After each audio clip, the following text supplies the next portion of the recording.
Hello everyone, आप सभी का ज्ञानस्थली क्लासेस में स्वागत है।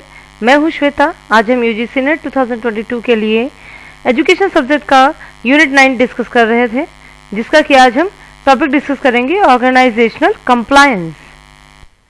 ऑर्गेनाइजेशनल कंप्लायंस को जानने से पहले हम ये जान लें कि कंप्लायंस क्या होता है। Compliance describes a person's, companies और organisations ability to adhere to standards, regulations, rules, policies, orders or requests. The quality of an organization is determined by the structure of compliance provided in it. Okay, compliance जो है ये एक तरीके का social influence है। एक तरीके का जो है ये कोई फोर्स नहीं है, कोई ऑर्डर नहीं है, एक तरीके का सोशल इन्फ्लुएंस है, जहाँ की कोई भी इंडिविजुअल वो काम करता है जैसा कि दूसरा चाहता है। ठीक है, कोई रिक्वेस्ट, वो कोई ऑर्डर पे नहीं, रिक्वेस्ट पे।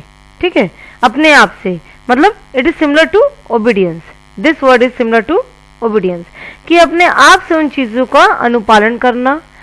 जो भी किसी भी इंस्टीट्यूशन या ऑर्गेनाइजेशन के जो स्टैंडर्ड्स हैं, जो रूल्स हैं, रेगुलेशंस हैं, कोई एज पर ऑर्डर नहीं है, बट अगर आप उसे फॉलो करेंगे, अगर आप उसे जो है उन सब चीज़ों का कंप्लाई करेंगे, तो जो ऑर्गेनाइजेशन है, जो उसका वर्क प्लेस का जो बिहेवियर है वो पॉजिटिव होगा, और उससे जो आउटपुट होगा ऑर्गेनाइजेशन या किसी भी इंस्टीट्यूशन का, वो बहुत ही प्रॉफिटेबल होगा। ठीक है, बेस्ट होगा।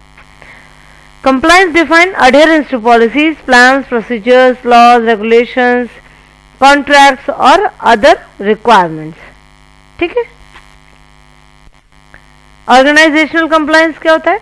The word organisational compliance signifies an organization's concrete efforts to stop, detect or else act in response suitably to unlawful behavior linked with the activities of those individuals working on behalf of an organization.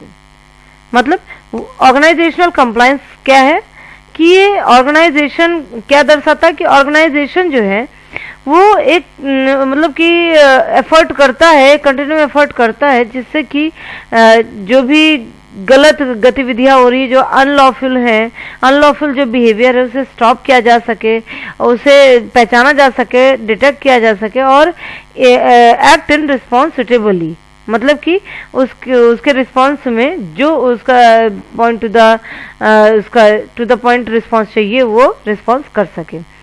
क्योंकि जो लोग organisation के behalf में जो individuals काम कर रहे हैं, कहीं ना कहीं वो चीज़ें इफेक्ट कर रही हैं, वो जो अनलॉफुल बिहेवियर है वो इफेक्ट कर रहा है उन वर्क को, जिससे कि जो है हमारा जो आउटपुट होगा किसी भी ऑर्गेनाइजेशन या इंस्टीट्यूशन का वो बेहतर नहीं होगा, और कहीं ना कहीं उसमें नेगेटिविटी आ सकती है।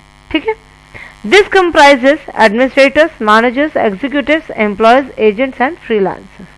मतलब ये जो काम है किसी भी अनलॉफुल बिहेवियर को स्टॉप करना और उसे डिटेक्ट करना, और उसके रिस्पॉन्स में जो भी सुटेबल है उसको जो है उस हिसाब से एक्ट करना, तो ये काम कोई एडमिनिस्ट्रेटर करता है, या मैनेजर करता है, या एग्जीक्यूटिव्स, एम्प्लॉयज, एजेंट्स, ये सभी कर सकते हैं।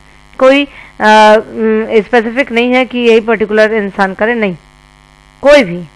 ठीक है,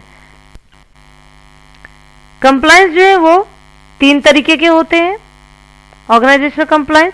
पहला coercive, remunerative and normative. Okay, जो अमिताभ जियोनी है, उन्होंने अपनी बुक में a comparative analysis of complex organisation, जो कि 1961 में लिखी गई थी, उसमें इन्होंने 3 तरीके के कंप्लायंस की बात करी है, जो कि फिजिकल से रिलेटेड है, मटेरियल से रिलेटेड और सिंबॉलिक से रिलेटेड है। तो जैसा कि हम कोर्सिव को कहें तो फिजिकल से रिलेटेड है, रेम्यूनरेटिव मटेरियल से रिलेटेड है, और सिंबॉलिक है नॉर्मेटिव से रिलेटेड। ओके, तो कोर्सिव क्या है? कोर्सिव कंप्लायंस क्या है? इट इज एप्लीकेशन और the threat of application of physical sanction. मतलब कि यहाँ पे क्या है, जैसे हमें अनुपालन कराना है तो 3 तरीके से हैं, 3 तरीके।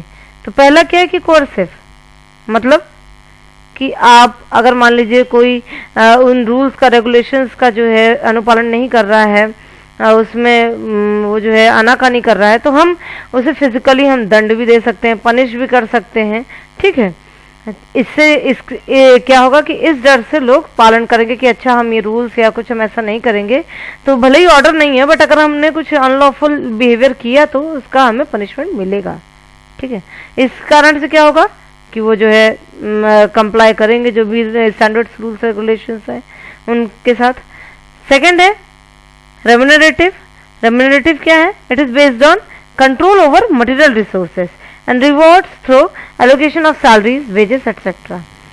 हम ये भी कर सकते हैं कि हम अपने एम्प्लॉयज़ को ये बोलें कि अच्छा जो काम कर रहे हैं, जो वर्क प्लेस का बिहेवियर है, जो पॉजिटिव जो भी रूल्स हैं, अगर जो उनको फॉलो करेगा, जो अच्छा बिहेवियर, जो अच्छा एटमॉस्फेयर बना कर रखेगा, तो हम जो है उसके जो काम से अगर जब हम खुश होंगे तो हम उसकी कुछ सैलरी या कुछ रिवॉर्ड देंगे, ये गिफ्ट मिलेगा मंथ के आखिर में।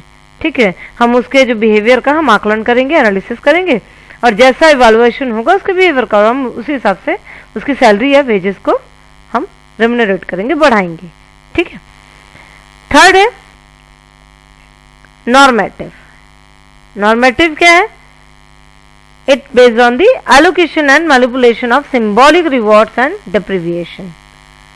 सिंबॉलिक रिवॉर्ड मतलब जैसे कि मान लीजिए कि कोई भी पर्सन है, अच्छा काम कर रहा है, अच्छा बिहेवियर रख रहा है, रूल्स और रेगुलेशन के अकॉर्डिंग काम कर रहा है ऑर्गेनाइजेशन में या किसी भी इंस्टीट्यूशन में, तो हम उसे प्रमोट कर देंगे या हम उसकी जो है पोजीशन को जो है हम थोड़ा सा और वैल्यूएबल कर देंगे। ठीक है, तो इस तरीके से हम नॉर्म्स के बेस्ड पर हम उसे कंप्लाई करवा सकते हैं, जिससे क्या होगा वो रूल्स और रेगुलेशंस के अकॉर्डिंग जो है एम्प्लॉयज़ काम करेंगे इस उसमें कि अच्छा हमारा प्रमोशन भी हो सकता है या हमें कुछ सिंबॉलिक कुछ रिवॉर्ड्स मिल सकते हैं।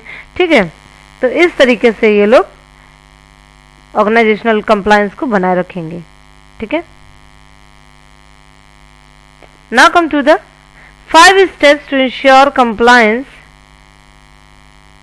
First is to stay on track with changing laws and regulations.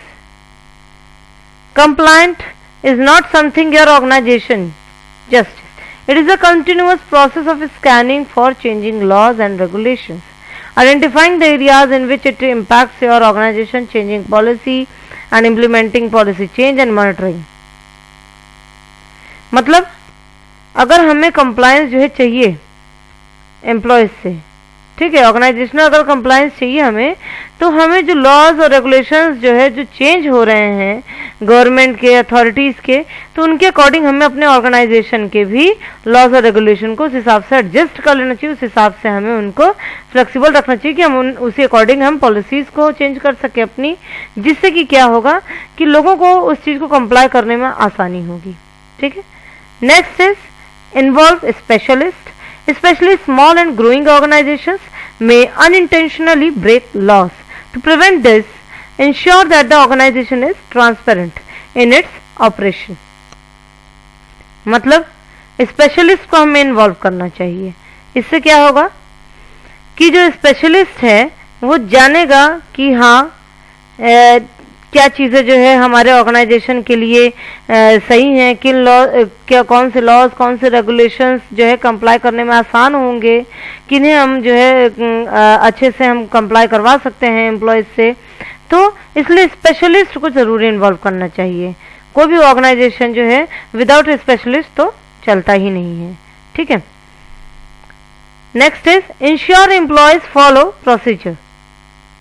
ये भी इंश्योर करें, इस तरीके का मोटिवेशन रखें एम्प्लॉयज़ में, इस तरीके का पॉजिटिव वातावरण रखें कि जिससे कि जो एम्प्लॉयज़ हैं वो उन प्रोसीजर्स को, उन रूल्स को, उन रेगुलेशंस को, उन कॉन्ट्रैक्ट्स को बहुत ही अच्छे मन से और हैप्पीली उसको फॉलो करें।